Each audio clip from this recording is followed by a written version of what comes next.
Okay. Hi, everybody. Welcome to the 2021 Robofest site host meeting. This meeting is geared directly to site hosts, so we won't be talking a lot about team registration or team functionality at this point because all of you are at this meeting are site hosts and international directors. The agenda is we will review the top level general rules, which includes all of the site host options for this year. Dr. Cartwright will then go through the game rules in detail. The bottle sumo time trial and exhibition style rules we will hold and send out after the meeting. If you have specific questions, however, about those for this meeting, if you want to host bottle sumo time trial or exhibition and you want us to address questions specifically to those today, we are happy to entertain those questions. We'll do a official wrap up and Q&A after the fact. But like I said, we will stop periodically throughout the presentation. If you have a question, we don't have to wait till the end to go through all of those. So this time I'm going to switch to a different screen. And I will go through the general rules.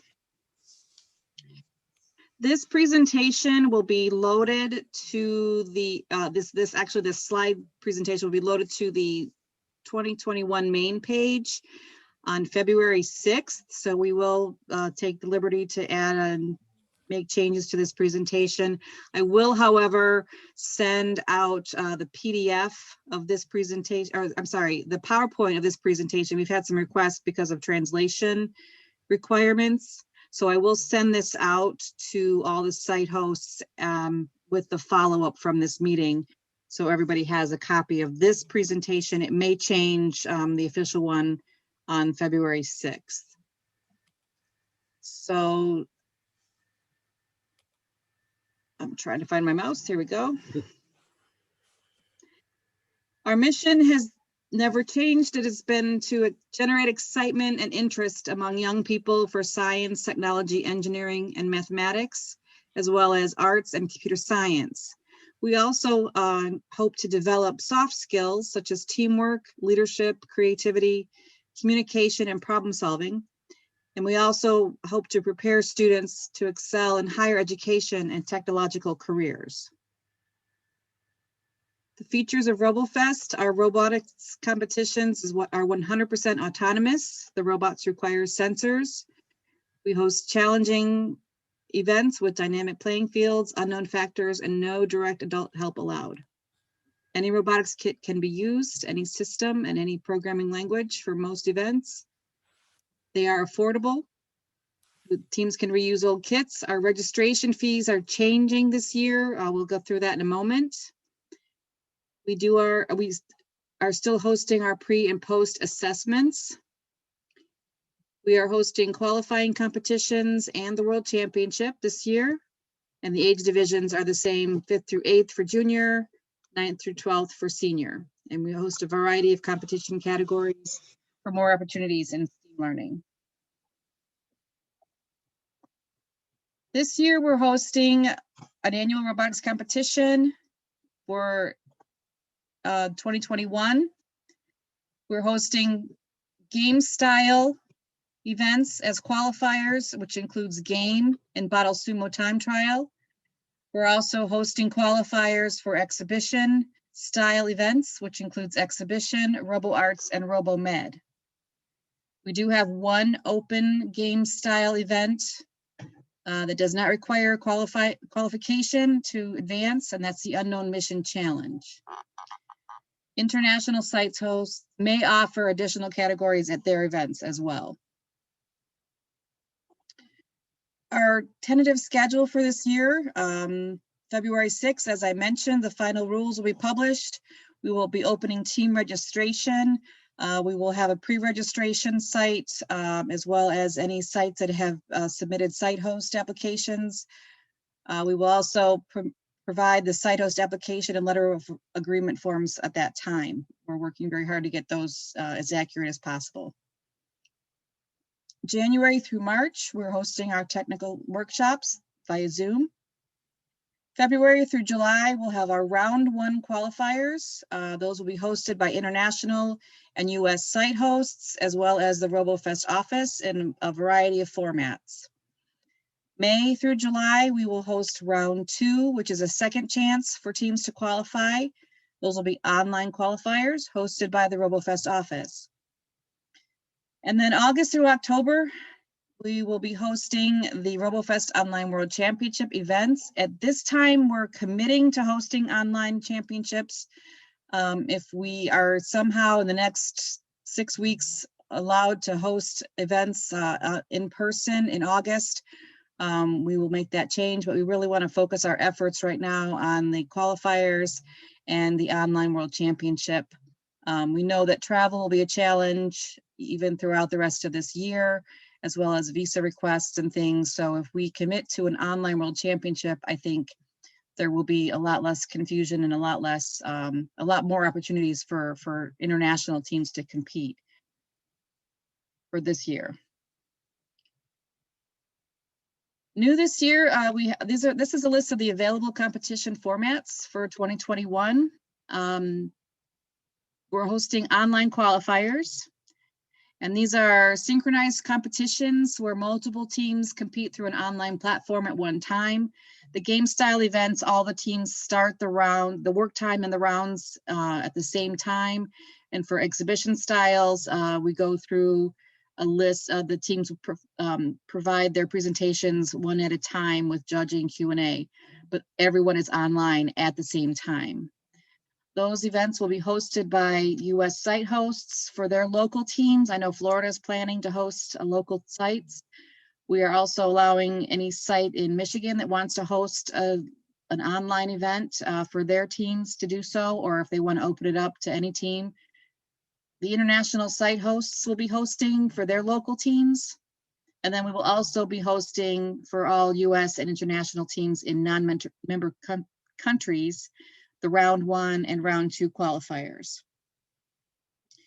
The video submission qualifiers are much like last year, where we hosted game and exhibition teams, but we will be expanding that this year to host qualifiers for video for the other events as well. And that's where teams will record and submit a video link to the site host by a targeted date, and then they're judged and notified after the fact. Those will be hosted by international site hosts for their local teams, as well as the Robofest office for all US and international teams in non-member countries. And those will be just for the round 1 qualifiers. And then if available, we are allowing to the international site hosts and US local site hosts to hold in-person qualifiers, so where the teams travel to the venues. And then, as I mentioned, the Online World Championship hosted by Robofest office. Now, these next few slides are specific to site hosts, so these slides will be separated out.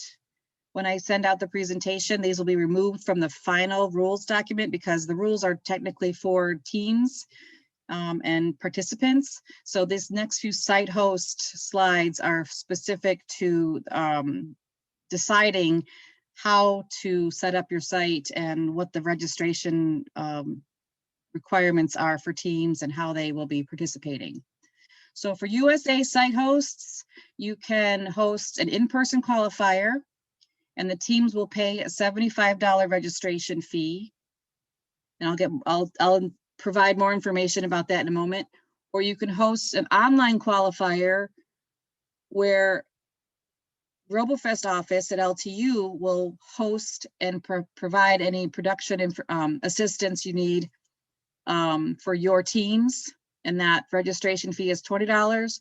Or you can host an online qualifier on your own using your own online tool. So that's up to you if you prefer an online by us or online by you. And here's a graphic on perhaps how to help you decide what you want to do. It really depends on the information that will be provided to the teams, the materials.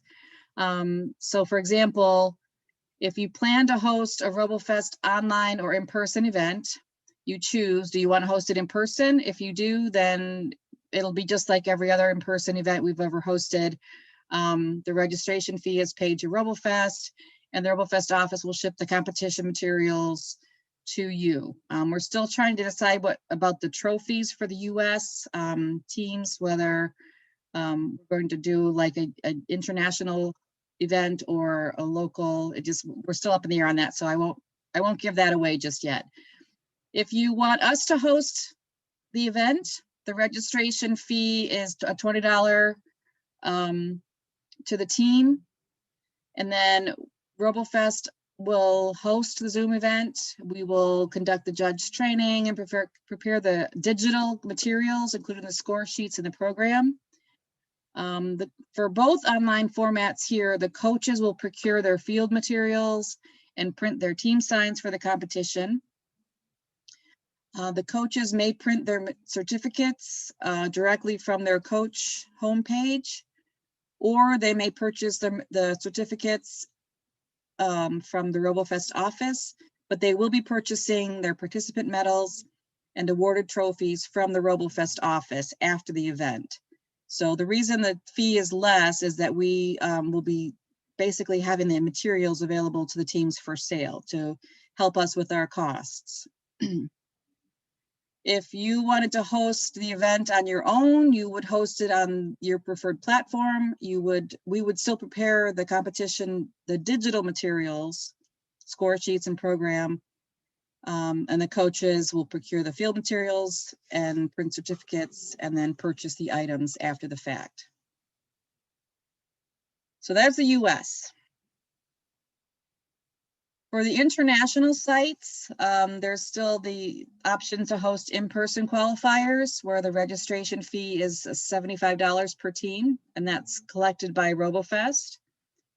So there's 3 options for international, the same as last year, option 1, 2, and 3, and I'll explain those in the next slide. For online qualifiers, we can host the Zoom where it's a $20 registration fee, or you can host it again with your own online tool.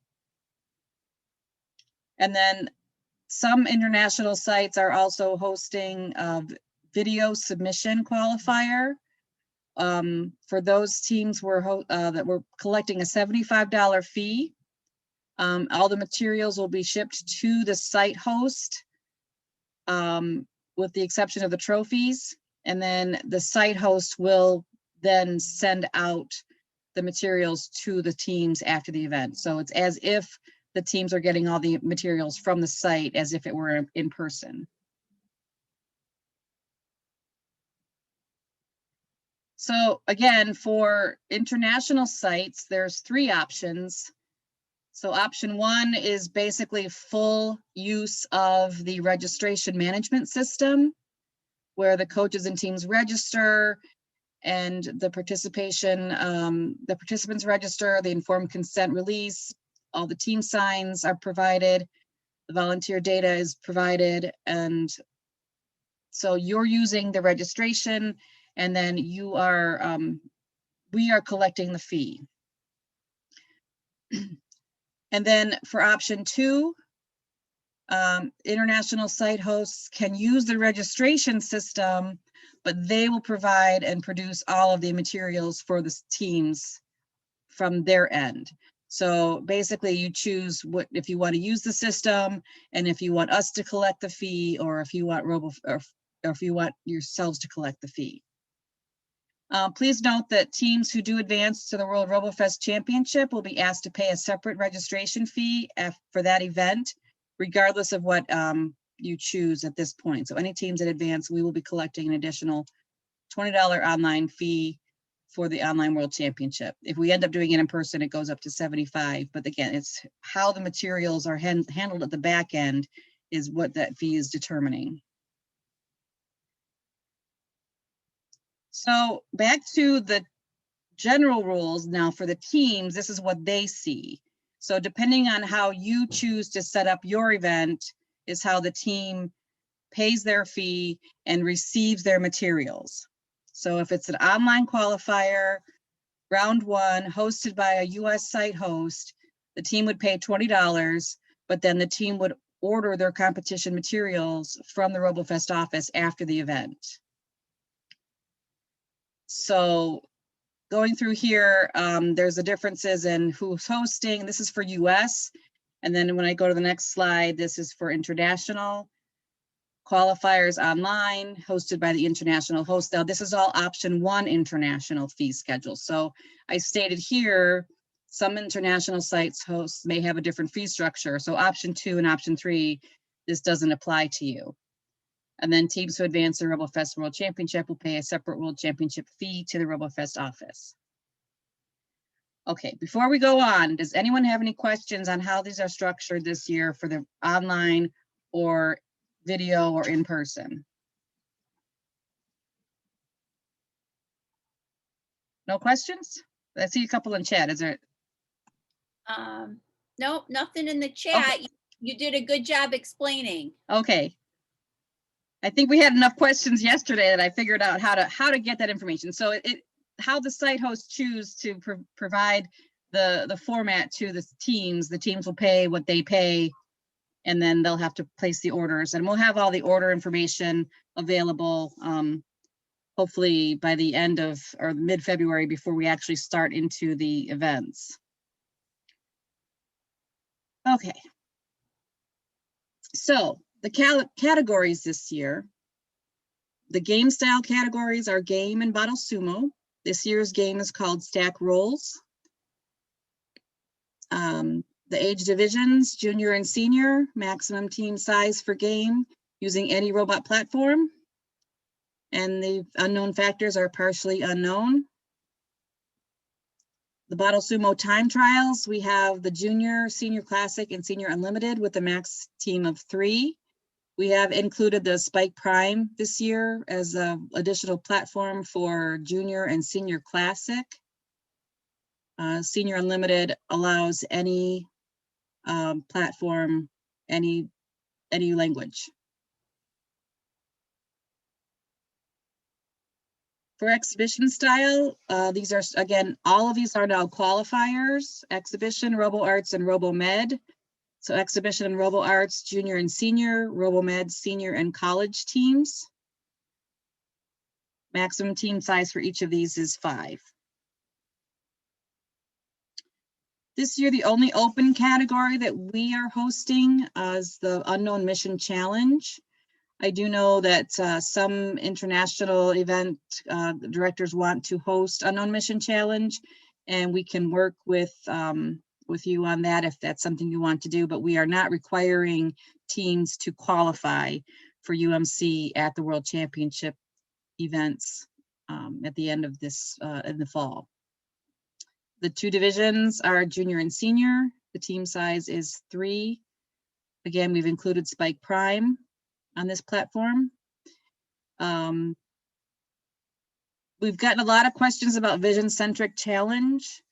We will not be hosting this year. The Robofest office will not be hosting, but we do have some international teams that want to participate, as well as any US teams. If they want to use a vision-based robot for the game category, we will announce and provide special recognition to those teams if they use a vision-based robot for instead of a VCC competition. The team formation, I'm not going to go through this because you are all very familiar how teams are registered.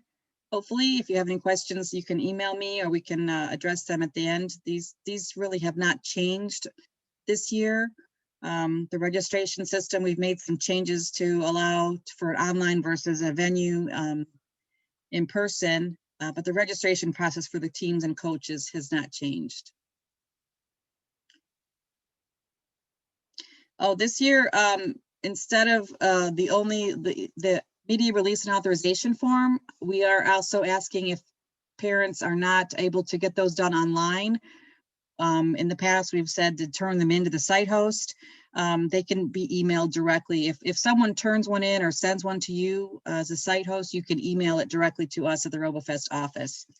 But we do really want to make sure that we try to get as many of these. We really need to get all of them, the media release forms. It's very important because we are creating videos and publishing a lot of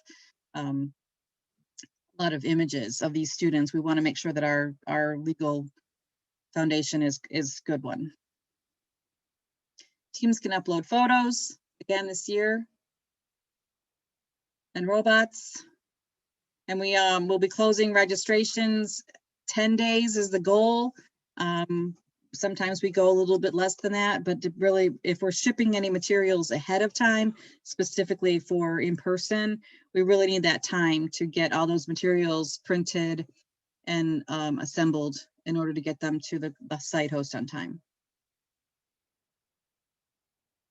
This is regarding team volunteers. We will be recruiting location judges again this year for all of the game style events. So we're not really considering those team volunteers. Those are considered judges, but the teams will be working with the site hosts to recruit judges to come in and help them, because each online game style team does need someone at the location to monitor, proctor, and make sure that the team is judged properly.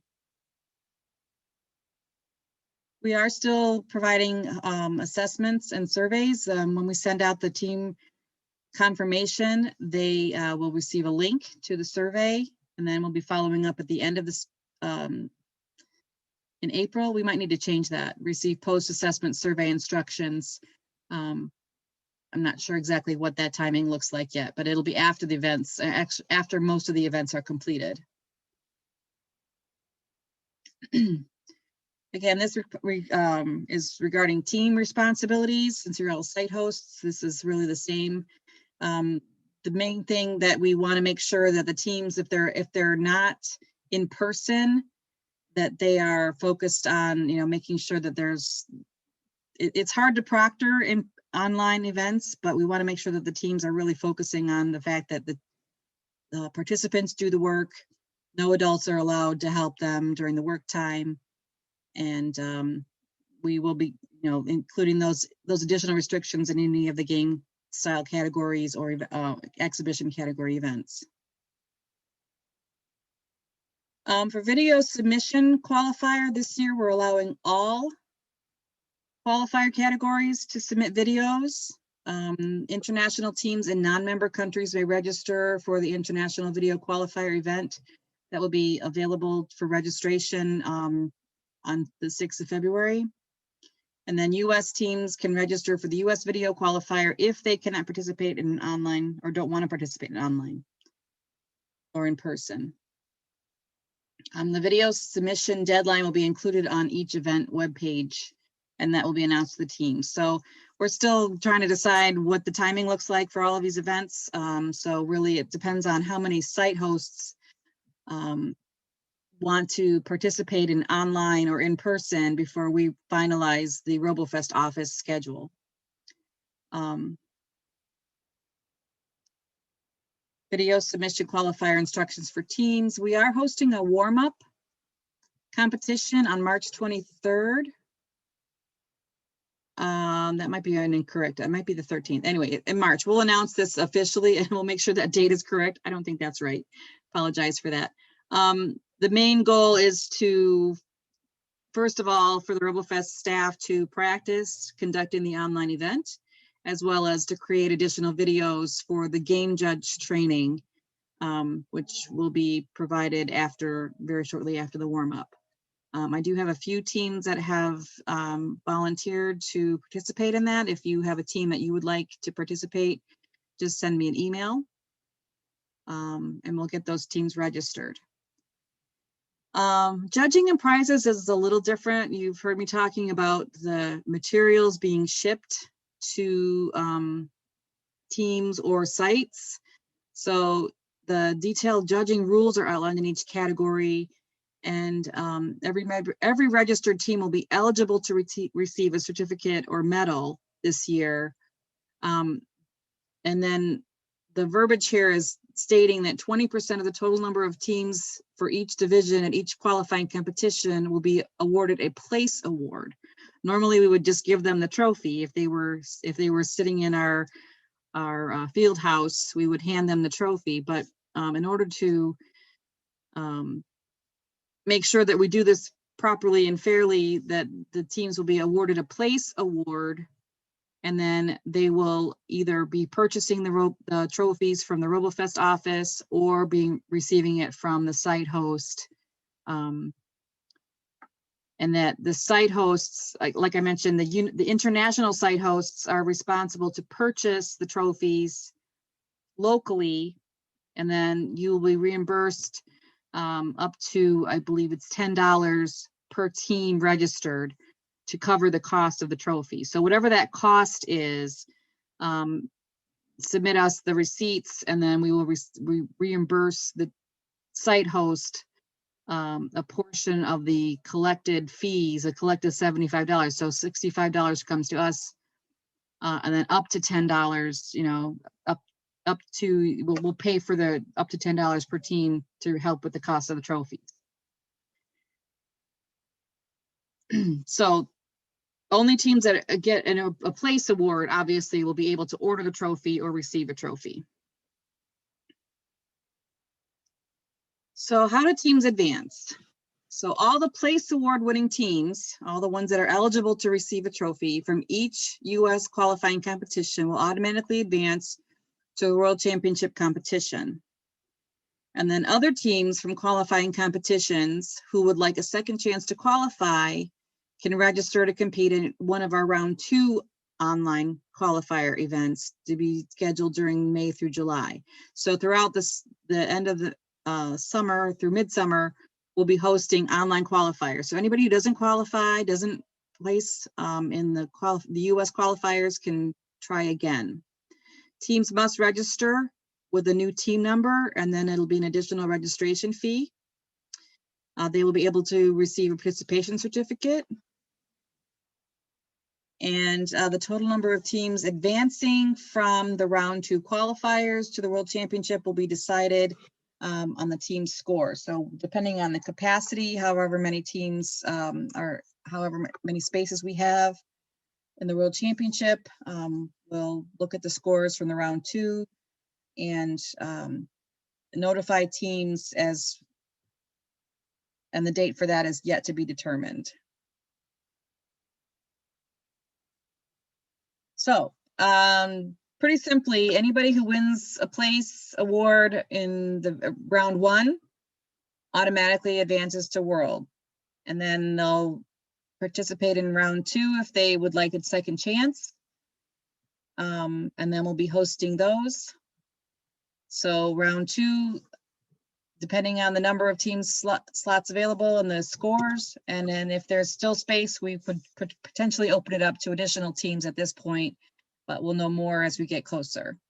And then the open category UMC will be registration on a first come, first served. We'll open up that registration and we'll notify everybody through the e-news for the exact date of the opening.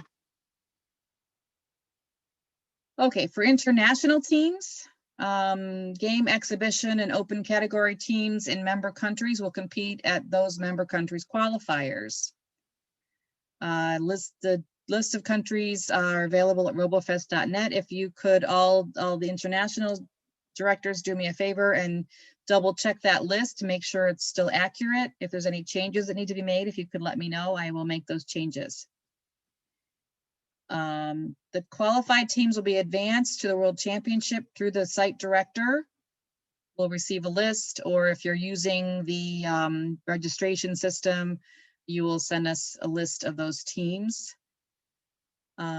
International game and exhibition teams in non-member countries may also compete through the International Video Qualifier.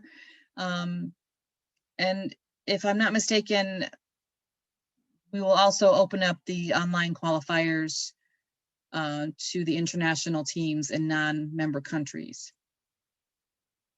And then the open category events in non-member countries can register directly in the UMC event. So I'm just going to put a question there.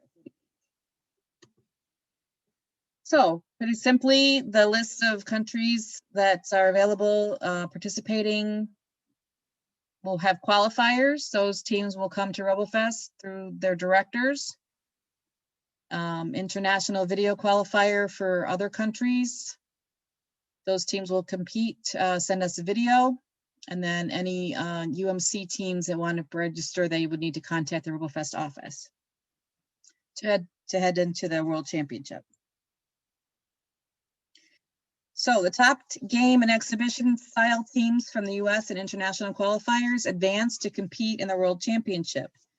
The US and game exhibition teams will be notified of advancement by email. That information, the date is to be determined. The open UMC category is offered, open to any US teams, international teams selected in member countries, and then additional international teams. All of the category rules and registration information will be posted on the robofest.net website on February 6th. Again, encourage your students to consider Lawrence Tech as an option for study. It's an incredible program, an incredible school. If they are interested in attending Lawrence Tech, we are offering an option or an opportunity for them to apply for a $3,000 annual renewable scholarship. It's easy for them to do. They just submit an essay, application, and a letter of recommendation. The deadline this year has changed. It's a little bit later this year. It's May 1st. So the application, if you know of any students that are considering Lawrence Tech, please have them submit their applications right away. Sooner the better. Okay, back again to the certificates, medals, and trophies. I think we've covered this a couple of times, but I'll go through it one more time. Coaches can download their qualifier participant certificates from the Robofest registration database. If they want their official certificate, they can also order those from us. It's on just a heavier paper. They can, any resume paper would make it an official certificate as well. But they can order the medals and certificates from us. And then place award-winning teams from certain qualifiers, the online qualifiers where they've only paid the $20 registration fee, they can order the trophies from the office. And then place award-winning teams from the World Championship events will order their trophies from the office, as well as any winner certificates or place certificates. If they win a trophy or an award, they can also receive a certificate that states the same that the trophy does. And that's by each student would receive their winner certificate. Then so they can order one trophy, they can order 5. We really would like to make sure that we do that as streamlined as possible, but we're learning a lot about how to send out trophies to everybody. And we'll have more information about that at the robofest.net website. We're using the Robofest Team Pledge again this year. It's been modified somewhat for online, and each event that hosts an online event will have its own, each style of category has its own online team pledge as well. And then we have a coach's pledge. And then there's also a judge's pledge that's for online format. So for online teams, we've added an addendum to the general rules. Each team must be ready to demo and run their robots at one location. When we have multiple teams at one location, we have issues with feedback, and the sound does not work well. So each team has to have their own playing field or presentation area, and one video conferencing camera, and one login for each game style location. And then during the game Battle Sumo time trials, each team must have its own field, so we can run all the robots at the same time. During each game style event, each team must also have a second device for recording, for filming the rounds, because then the teams will then send a video of the round so we can validate the score. We do not recommend multiple teams at one location. Like I mentioned, we have social distancing issues and then the audio echo if multiple speakers are used at one location. It's very challenging. So for exhibition, RoboArts and RoboMed, however many teams we have, each team submits a pre-recorded video and their source code to the judges. The judges review as well as a code inspector. Sometimes it's hard for us to get a panel of judges who understand the code. So the code inspector can recommend the code judge number for all of the judges if we don't have enough that are code savvy. For example, exhibition. Not everybody knows how to read codes, but they can always ask really good questions about the functionality of the robot and how challenges and problems were solved. So after that presentation is made, the pre-recorded, then the team presents their demonstration live. This gives the team a really great opportunity to do the live Q&A, as well as present again online. We're learning that the students really enjoy this part of the program. The judges will confer and submit their judges after 24 hours within after the event. So the judging is done very quickly after the event. So for online format for game style, all of the teams are at their locations. They receive their unknown tasks and factors via the Zoom. It's a link they receive that they can download and print or show on a screen. We start all of the events, the work time at the same time, and then the rounds are started and run at the same time. And the teams are scored locally by their location judge, as well as a video is submitted to the Robofest office that we use to validate the scores. Sometimes there's little unusual things that the judge didn't see or didn't know well enough so we've had the opportunity to make some minor changes. Sometimes the teams get more points than they were given originally. So it's for validation purposes. And then the teams will be notified of their place awards. So that's the end of the general rules. Does anyone have any specific questions about the rules and how we're going to be handling the formats this year? And if not, I will turn it over to Dr. Cartwright so he can review the game. Okay, I don't see anything in the chat right now. Your sense was right about the warm up. I went ahead and double checked it and put it in the chat. So okay, it is the 13th. The 13th, yes. Yeah. Okay. I will make that change before I send out the slides. Thank you, Pam. Thank you, Shannon. So I think I've got the PowerPoint I need, so I can share my screen, I guess. Okay. Okay. Picture.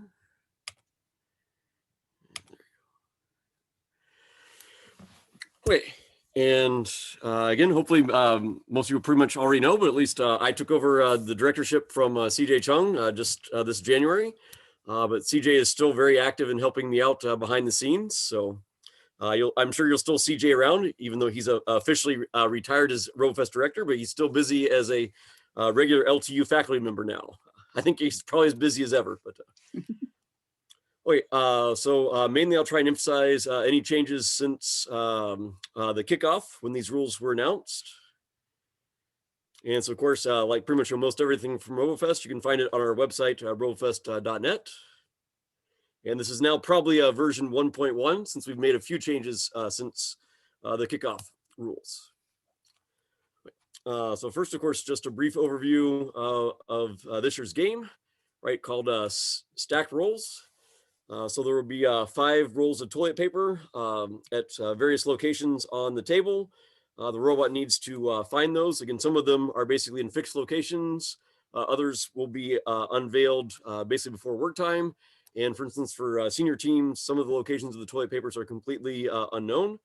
The robot needs to collect as many toilet paper rolls as it can and try and stack them on the black paper target zone. And of course, right, with all game competitions for Robofest, the teams have 2 minutes to accomplish this task. There's 2 rounds. They're given 30-minute work time to deal with some of the unveiled unknown factors for each round. Then here, again, I think these next few slides are the same if you attended the kickoff meeting.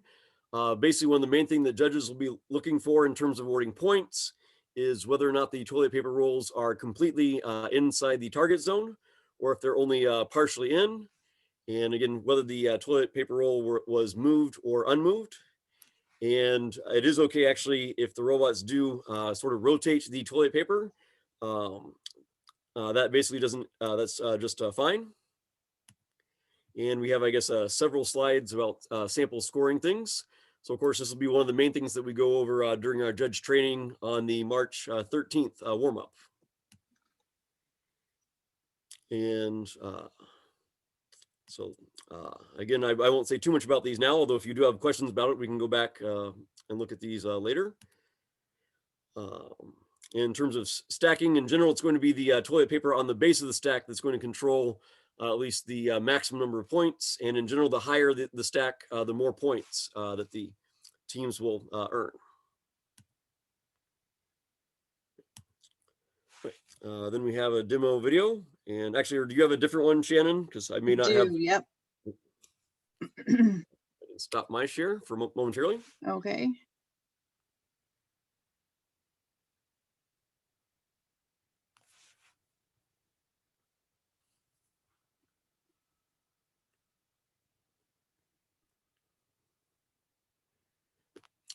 So this video, I think, is from a mock competition we had earlier this month. So we had some volunteer teams try and test out the robots.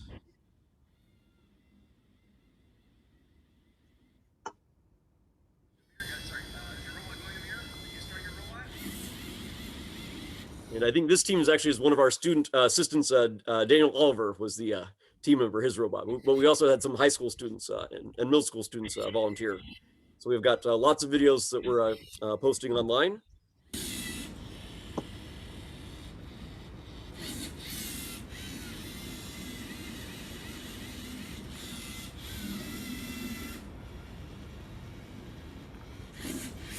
And to me, it looks like both of those toilet paper rolls currently near the target zone might be only partially in.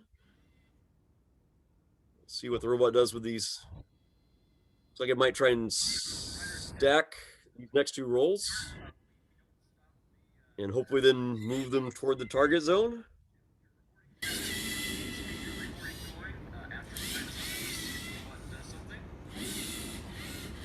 There we go. And of course, keep in mind, at least, for the online competitions, we do intend, to have local judges, who can walk around and inspect things very carefully. It's also helpful, again, at the end of, they will be taking a video as well. And it's very helpful, again, if they can kind of show us how they determined the score, just so that we can verify it after the competitions. And remember, the robot has 2 minutes to accomplish this task. Right, and then they're zooming in, right? And sure, we'd like the judges, right, to zoom in so they can show us how they scored things.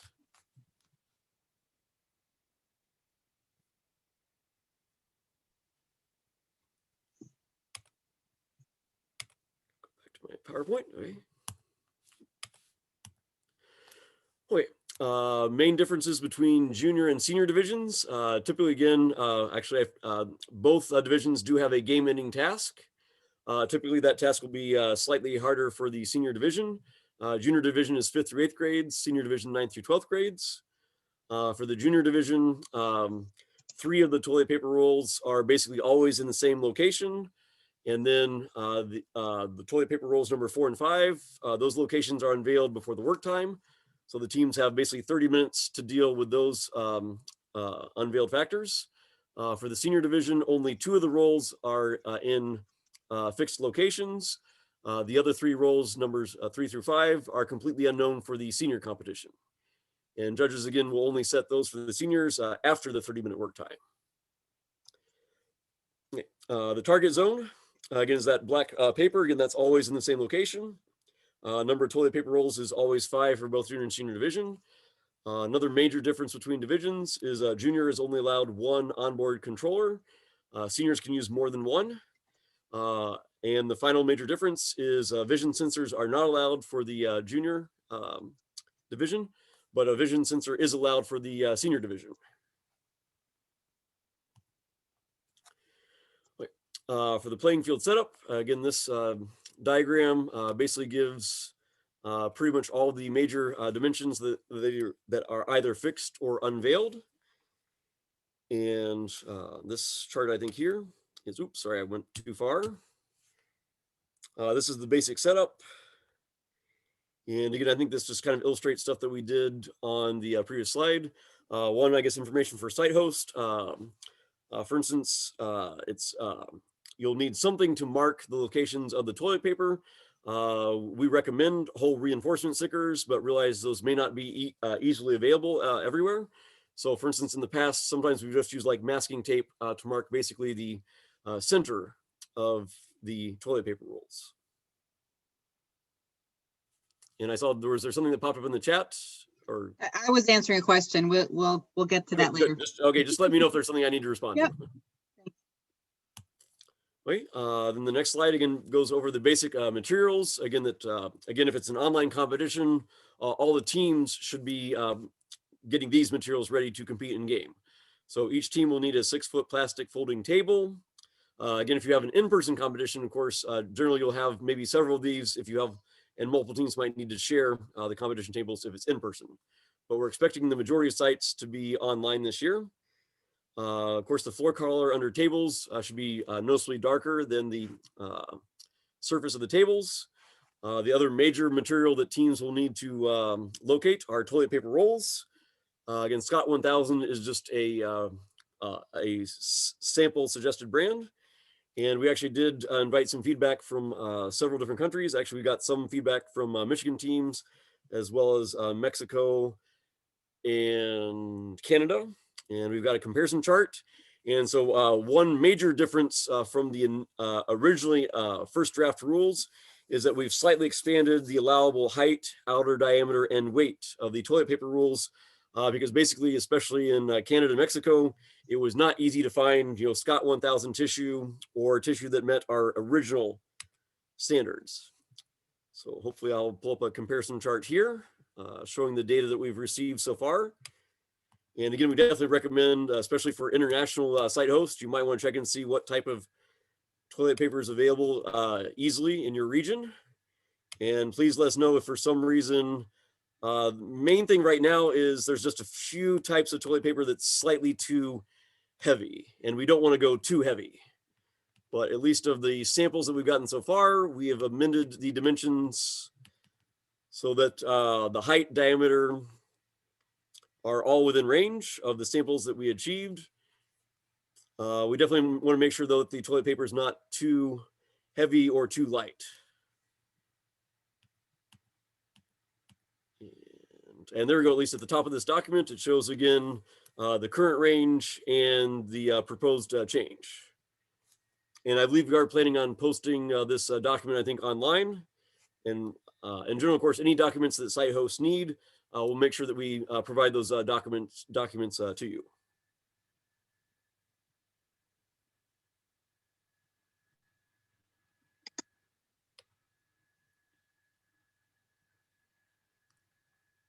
So at least of the countries that responded, we found at least, there's at least, I think, 2 types of toilet paper that will definitely work for the competition, at least from the data we've gotten so far. And of course, each team will need a piece of black paper, basically letter size, and again, whole reinforcement stickers or something to mark the location of the toilet paper rolls.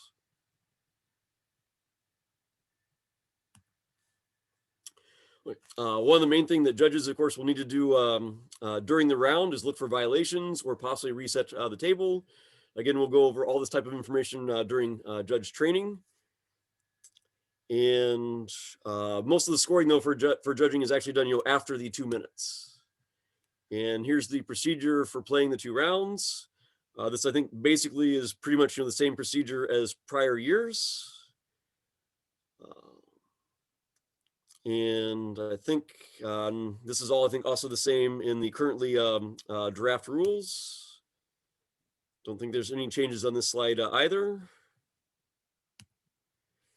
For robot specifications, let's see, I guess one thing that might be slightly different for this year's game is the maximum size is 50 by 50 centimeters, including expansion. Again, the robot doesn't have to start smaller, so the robot could be 50 by 50 centimeters the entire round, but it cannot expand beyond 50 by 50 centimeters. So the judges, again, will need to make sure they check the robots in the maximum possible configuration. Other than that, pretty much Robofest is an open platform competition. Basically any type of robot, any type of sensors, pretty much anything as long as it's safe. And I think that's the main thing I want to say about the robot specs. Again, these are all the same in the current draft rules. Then we have a couple slides showing sample factors. Remember, at least for junior, right, toilet paper rolls 1 through 3 are always in the same location. Location 4 and 5 will be unveiled. Other major things that the teams will find out before the 30-minute work time is the starting location and orientation of the robot. Here's a sample. And the other thing that's unveiled before the 30-minute work time is the game-ending task, which typically might be one of the most challenging things that teams need to do in their allotted 30 minutes, at least in terms of the programming. And then here again is a sample example sheet for seniors. Remember, at least for seniors, it's only toilet paper rolls 1 and 2 that are in fixed locations. Toilet paper rolls 3, 4, and 5 are completely unknown. We unveiled the starting location orientation for seniors, and seniors are given usually a slightly more difficult game-ending task. Just for our sample, I think we just arbitrarily chose, I think, the same one, but this, again, is just a sample. Then for the scoring sheet, again, main thing judges will be looking for, again, is how high the stacks are. And again, basically, if there's more than one stack, the height of the tallest stack and the height of the second tallest stack will affect the points earned there. So the stacking points is at least the top part of the score sheet.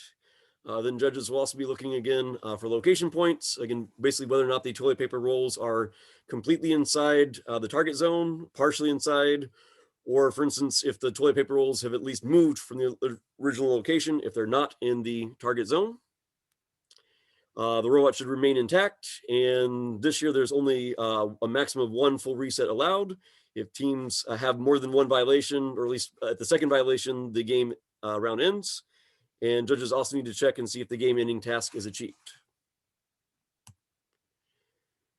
These next slides, I'll probably just go over very briefly. I think these are, again, the same as in the current rules. Main thing I just want to emphasize, at least on the far left, are pretty much samples of where a toilet paper roll would be considered completely in. Basically, if any part of the toilet paper roll is not completely in, that's going to be called partly in. And then on the far right is maybe some tricky cases. Main thing judges need to keep in mind, it's the base of the stack, if there's a stack, that determines whether it's in or only partly in. So for instance, on the top right, the base is only partly in, and so therefore anything that's stacked on top of a partly in roll is also considered only partly in. Whereas on the bottom right, or far right, bottom, not the top, there the base toilet paper roll is completely in the target zone, and because of that, anything stacked on it, even though maybe the shadow of the stacked roll would go outside the target zone, because the base is correctly completely in, both toilet paper rolls get credit for being in. And the target zone does include the boundary, but again, it has to be mostly in to be partly in, right? It can't just touch the boundary in that sort of bottom middle case. Then basically how whether or not a toilet paper roll is moved. Again, this is one of the main reasons why this location sticker will be valuable, because that will help judges determine whether or not the roll was moved. And but I think that hopefully will be one of the easier things to judge this year. Then for scoring odd stacks, this is definitely something that we'll go over for during judge training. The main thing to keep in mind is, again, if you have pretty much multiple toilet paper on the same level, for instance, like in the far left, right, the height of the stack is only 3, even though there are 4 toilet paper rolls. You're basically counting up, basically how many things are, stacked, basically directly touching, some toilet paper roll below it. So the second from the left, right, has a height of 4, even though there's 5 toilet paper rolls in that stack. And remember, at least for judging, right, it's not only the tallest stack, but for instance, if not all 5 rolls are used in a single stack, right, you then look at the second tallest stack to determine the final points from stacking. And sideways rolls are okay for basically everything, stacking and whether or not it's in the zone. The rules to determine winners and break ties are the same as prior years of Robofest. So the average score of 2 rounds, right, is the first thing that is used to decide. Then we go to some tiebreakers. This slide is about what proctors need to watch for. I think as Shannon emphasized again, during the actual competition day, we want the students to do all the work.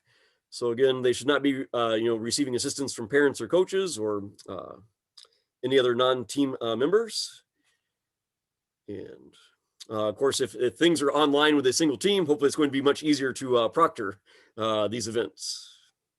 Right, if you have a major event with hopefully if World Championships, if we can bring everybody to Lawrence Tech, we might have 100 teams, then proctoring becomes much more of a challenge. Let's see, notes. These are the same, I think, in the current rules. So I don't think there's anything I want to emphasize here. Other than, of course, right, if you do hold like an in-person competition and you have multiple playing fields, again, the chief judge will need to check and make sure, again, all the fields are as identical as possible. Again, we do have a tolerance of plus or minus 5 millimeters.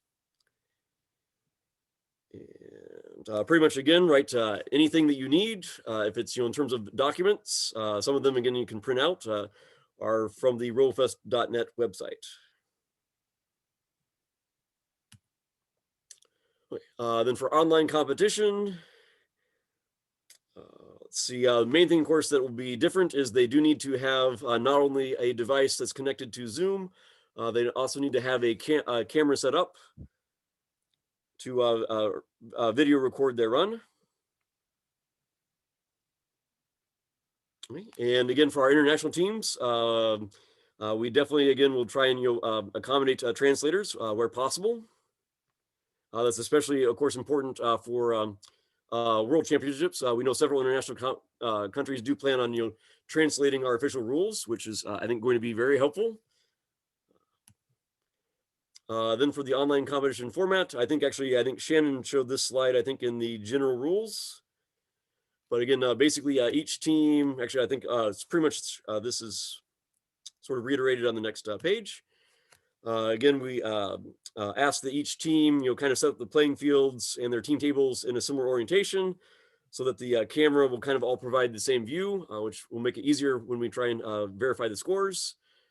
Each online site needs a location head judge who should be connected to Zoom. And ideally, there might be 3 local judges.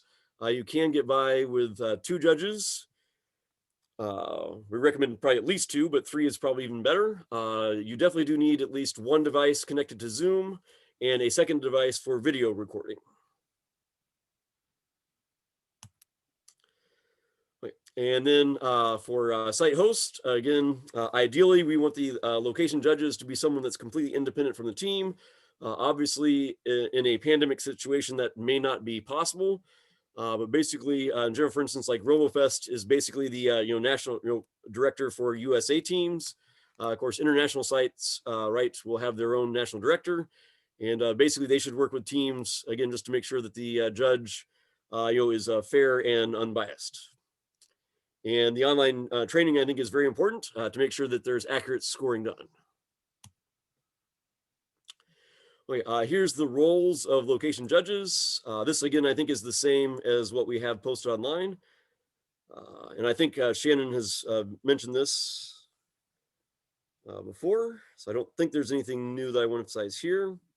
Other than it's, of course, very important to not only be connected via Zoom if you have an online competition, or again, I guess we actually said if some site wants to run their own online competition, if they have a different platform, that's allowable as well. Just let us know what your plan is if you're hosting your own, your online competition all by yourself. Otherwise, we will assist in hosting online competitions. And each site needs to make sure they capture a video. The prevent checklist hopefully is going to be very helpful for the chief judge at the location to check and make sure everything is ready on competition day. So again, this is at least our draft version of the prevent checklist for the Stack Rolls game competition. There might be some minor tweaks, but more or less this is what needs to be prepared for each team to compete on game day. Okay. And again, assuming that you have multiple teams for an online event, again, the goal is basically to run all teams simultaneously. This again, I think is again, if you participated in our online world competition, last season, it's basically the same procedure this year. And currently, we just have, I think, 5 frequently asked questions. Again, if you do have teams or have questions about the game, please forward them to us or email them to us. Again, we're hoping to anticipate as many possible scenarios as possible in our finalized rules. Again, plan to finalize all these rules by February 6th. So if you think of a question that's not asked or answered in the current draft rules, we plan to add to these FAQs. And that is at least all these slides we have prepared on the game. Any questions about the game competition?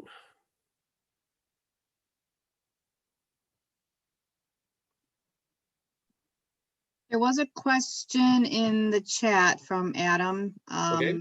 regarding hosting a local or hosting site hosts hosting on their own, or site hosts asking teams to come to the Lawrence Tech online.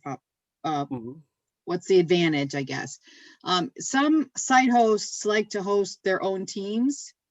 So if you want to manage a competition for just your teams, you can do an online or a video or an in-person. So we're not saying that you have to do it that way. We're offering the opportunity. If you're allowed to host an in-person at your facility, that would probably be exciting for the kids to be able to do. If you want to just host your own teams at your location in person, we can limit registration if you choose. I mean, we don't, normally in Michigan, we have 10 or 12 sites and anybody can go anywhere. We understand that's going to be an issue this year. So we will definitely provide the support and competition format that you choose, however you want it to happen. If you want to limit it, we'll limit it. If you want to have other teams come to your location to add a variety so kids can interact with other kids, that's entirely up to you. On the site host application that I'm finalizing, I know Betty, you already put yours online. Oh, Your application, you submitted your application online, but you want to host an in-person event in April, right? Okay, so I'll get back with you and provide that login information for you. But for Adam, if you wanted to host one online for your students alone, you could do that too. So we're all learning a lot. We did a great thing with the online championship last year. So I think that, we will definitely learn more this year and see how it goes. But the main goal is to provide an opportunity for the students to learn and compete and have something fun for them to do. So that's the main goal of the Robofest season this year, is just to keep moving forward. Our plan this year is probably going to be to double up with Betty at her site, but I was wondering as we were going through it, just why I would have you guys running why I would try to figure out my own tournament versus having you guys run it. That's all. Okay. And that works, that'll be, if you want to host between the two of you on one location or one, that's, we can limit it. If you want us to limit it to just your groups, then we can do that. If you don't want a lot of outside folks coming in, and, we'll do whatever you want to maximize everybody's enjoyment. Okay.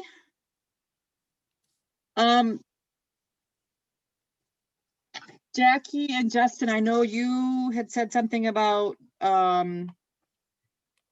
your events in April. Is that what you're planning still? Yes, we are going to let the participant to submit their video Okay, on or before the end of April. Then we will have our judge to qualify their work. Yeah. So okay, and you we will do usually it this way. choose option 3, right? You handle all the materials, all the trophies, medals, certificates, all of that, correct? Yes, but basically we will use our own system to let the participant to register. But this year we hope we can have the medal certificate from LTU, because maybe most likely we cannot attend the world champion. So this Okay. year we hope we can give them in advance the certificate from LTU. Okay, all right, But so, we will let you know the details later. okay, that's good to know. I'm making some notes here. Because most likely we cannot have the in-person qualified game in Hong Kong, Mhm. because all schools are closed until the middle of February. Okay, Yeah. all right, well, And we that's good hope to know. all will be recover very soon, and see you at LTU. Yes, Yes. I would love that. Okay, so, okay, if there's something else comes up, you want to make a change, let me know. I will have the site host applications, especially the international one, because it's got a lot of choices to make on it, and we're still finalizing all of the opportunities. We will not be sending out t-shirts this year, unfortunately. So we have to make some changes to our volunteer system for that. Just, we're really trying to do as much as we can, bare bones type style, which is, we're, with the pandemic, everybody's suffering with fees, and no one's really doing much. And our university has told us that we really need to control our costs as tightly as possible. So we're really trying very hard. That's why we're offering the 2 tiers, so we don't have as much waste, I guess. If, a kid gets a medal and throws it in the trash, doesn't ever want it, it doesn't make sense for us to produce them and send them out automatically. So that's why the coaches are being asked to purchase the items after the event, and the trophies as well. So we're maintaining our costs as much as possible, as low as possible. So we appreciate your understanding there. Any other questions about online? Jenna, welcome. I saw that you came on. I hope if you have any questions, we are going to be sending out the presentation, as well as some follow-up information to all the international directors. I know there were a couple, our friends in Greece couldn't make it. It's actually 2 a.m. there. And our Saudi Arabian friends were also, she is teaching a class at both times for both meetings. So she asked us if we could send her the follow-up. So I will be sending out information as a follow-up to all the site hosts from the past. And so you should be seeing something from me by the end of the day tomorrow. So if you have any other questions, though, please send me an email, or you can email pretty much any one of us in the office. Pam, Elmer, Chris, and I. Don't bother CJ. He's too Yeah. busy. I'm sure he'd love to hear from you, but he's referring everything to us anyway. So I hope everyone has a great event season this year. I'm looking forward to doing what we can for our students and our community. And like I mentioned at the beginning, it looks pretty much like we're going to be hosting online World Championship just because of the travel is so uncertain, and we don't know what our allowance will be on campus, if we'll be able to have large events, large gatherings, even in August. We just don't know yet. So let's focus our energy and planning on online. And if by some crazy chance we get to do it in person, we'll let everybody know. But it really makes sense for us to focus our efforts. And that way we can have a really good 2022 season. We'll get everything started earlier. We'll know more, be able to kind of dual task and get everything ready to sign up and prepare our season for 2022 in the fall. So, get everything pretty much hopefully back on track. So in that season, we'll have in person, hopefully online, maybe even an online qualifier, who knows, but in person World Championship in May 2022. So. There is a question, Mr. Yacht is wondering, Dr. Yacht, is when there'll be a final decision made for the final World Online Championship? I think at this time, the final decision is going to be online. What do you think, Dr. Cartwright? Do you agree? I mean, we really don't know. Because when are we going to announce that is the final decision is the question. Let's say we will announce it by March. I mean, it really depends on the trends. Right. We want to make sure everybody, we just know that it's going to be very challenging to get people visas and tickets and 14-day quarantine. Right. And basically, I mean, we're going to try and be realistic, right? So pretty much by March, things have to have drastically improved. Like basically travel from international countries has to be allowed. So, if we have to bet, I'd say it's very unlikely that things are going to be that good by March. But we don't want to give up hope quite yet, but because we'd love to have you all come to LTU this year instead of waiting until next year. But right. We just don't want to spend a lot of energy trying to plan something online, knowing that it's like the likelihood of it happening is very, very small. We'd rather focus our energy on making sure our online qualifiers are successful and that we can really gear up and have a really solid plan for the next year's season. And if we have to do a lot of changing, it's just going to take energy that we could be focusing on making a really good qualifier season this year. So we don't want to jeopardize anything by changing plans midstream, because everyone gets it's hard for everybody. Yeah. So is it possible to decide to have the online championship in August? Is it possible? The online? Yeah. Yes, we'll start in August, and it would probably, like we did last year, it was over several weeks, because we can only do one event pretty much per day because of the timing of the international community. So last year what we did, it was like we had a Friday morning and a Saturday morning in locals in Michigan. We were getting a lot of concern about Friday mornings being challenging, especially it was the junior teams pretty much that we were taking them away from their Zoom classes. So we don't know what the actual calendar looks like, but it would be like starting in August and then probably going through like mid-October. So it would be a series of online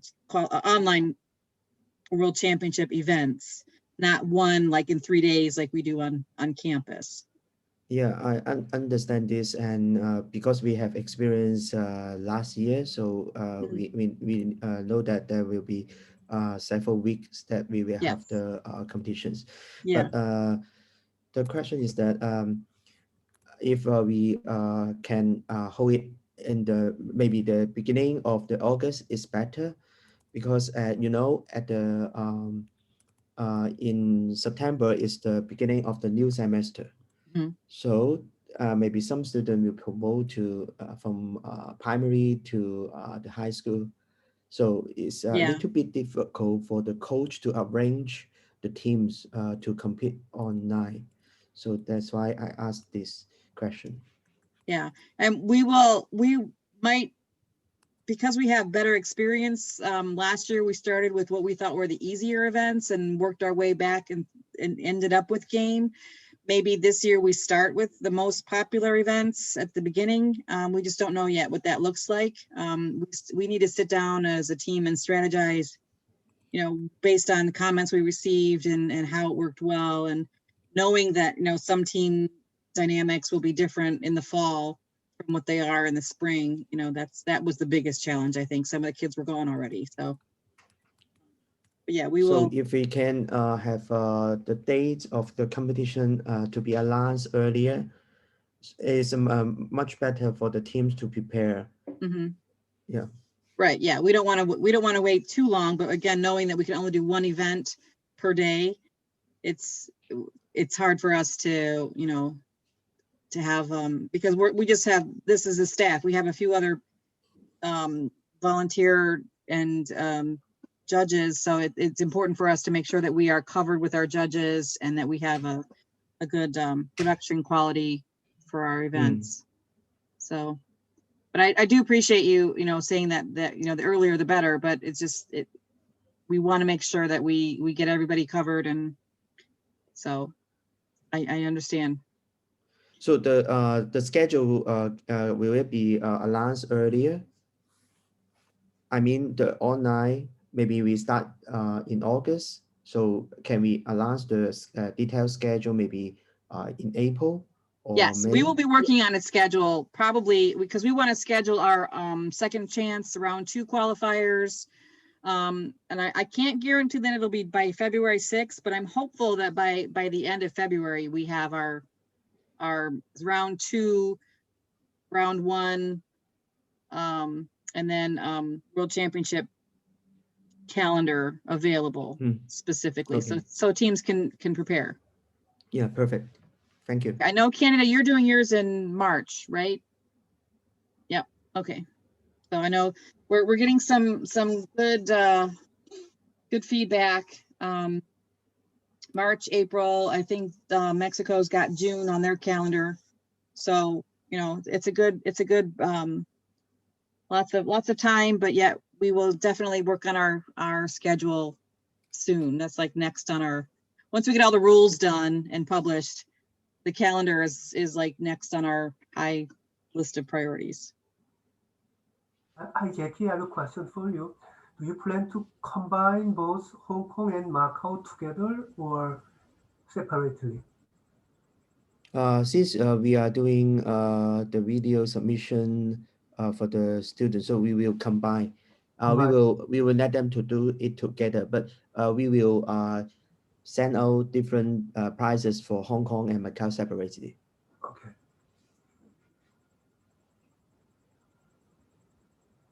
Some very nice feedback in the chat from Miss Watson in Canada. And she was just pointing out some of the positives of the online competition under the circumstances that it does enable some students to participate that were not able to otherwise. So I guess we got to take the good with the bad. And yeah, and that's kind of what I was thinking. You know, we want to do something in person. We really, really do, but we know that it's just going to be impossible for everybody to participate in August. It just with the way things are going, it just doesn't seem, we don't want to punish kids for, you know, they won, they can't come because of things beyond their control. So definitely our energy will be focused on a very, you know, as many students as possible, as many teams as possible participating. So yeah, thank you for that comment though. We know that it's, I wish it were different. We all do, I'm sure we all do. So, okay, I'm gonna stop recording.